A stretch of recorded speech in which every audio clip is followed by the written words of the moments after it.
Only two things hold my interest usually: animals and my yard. I don't really like to say my garden because really my whole yard is my garden. This is the north garden. This is the west garden. This is the south garden, otherwise known as my front yard.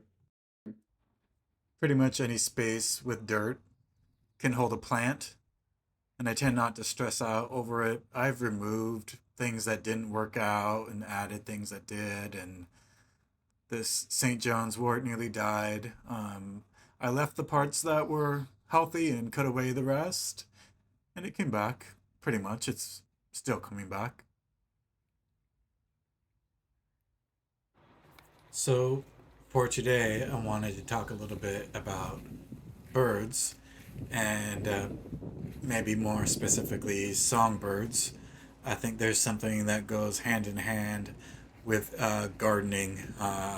Happy garden has happy birds. But more recently, I would definitely say that my main motivation for attracting birds has been my cats. This is Sophie, and she spends a good part of her day here. My other cat is a bit older and spends most of her day outside, but Sophie hasn't really gained that level of trust yet, so this is where she hangs out. I actually added the window perches in my bedroom window for the cats first, and then added the bird feeders later as a bit of cat TV. I have different food in each feeder for different birds. This food on the right, the chickadees seem to gravitate toward, and the food on the left, the finches like. So I live in Washington State, and the American goldfinch, these little yellow finches, are actually the state bird. Something I didn't know until I saw them in my window and then Googled it and found that out. I see other birds in my yard from time to time. I can identify like this bluebird and this like gray dove looking bird. I do have a very scientific approach to choosing bird food, and that involves reading the front of the bag for the type of bird likes that food. Birds are really messy when they eat, but you can hang these little trays underneath the bird feeder to catch the food. But then the birds really like them to hang out there and eat all the time. Another idea I had was to place a hanging basket near the feeders. I don't know if this bird logic checks out, but I felt like if cats were staring at them all day, they would be kind of nervous. But if uh, there was some vegetation nearby, it would feel like nature space. Because this is a north-facing window and only gets a few hours of sunlight a day, I chose a low-growing azalea and some lobelia, both partial sun plants, and I thought they might enjoy each other and be friends and get along here. And as you can see, they have. Beneath those feeders, I have a couple LA Dreamin' hydrangeas that bloom blue, purple, and pink. And next to that, a Miss Soury hydrangea. I transplanted that last year, so it is still developing, hasn't bloomed yet, but I found this photo online, and as you can see, it's got dark burgundy leaves, white flowers with pink edges, and I often try and contrast a plant with green leaves with a plant with dark leaves. I just like it. Another couple things I would mention when I talk about my success with birds is that along the back of my property, I have these really tall shrubs, and this is really where the birds spend most of their time. So I found these little balls of nesting material on Amazon, and I hung them in the branches to encourage the birds to nest, have babies, make good lives, and be happy. That brings me to my next subject, which is hummingbirds.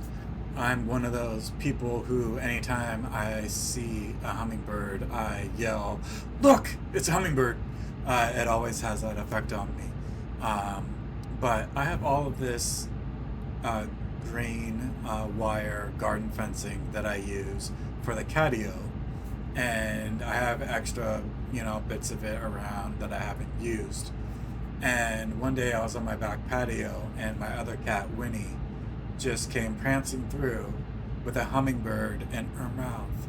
And I was horrified, so much so that I immediately took some of that wire fencing and I wrapped it around my salvia just to prevent her from catching any more of these hummingbirds because I just could not stomach that.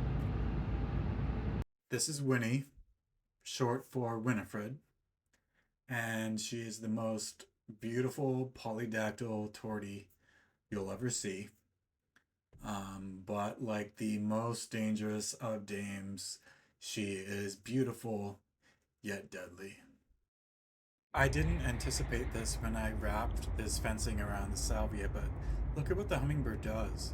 It uses each level on this fencing as a perch to feed from, to rest on, and it was a nice little surprise to see that it enjoyed having this fencing available in its favorite place to eat, which is at this Hot Lips Salvia.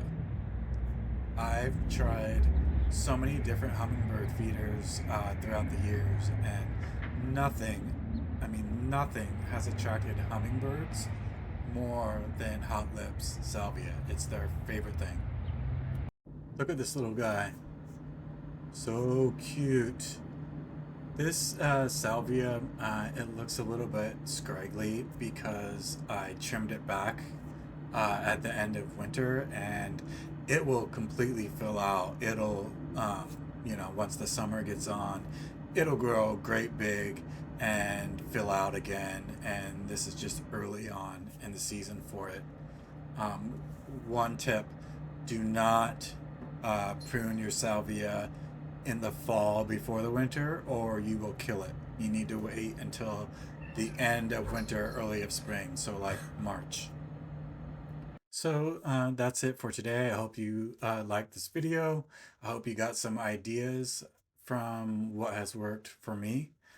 I love birds, always have. They make me happy. So do my cats. So ciao for meow.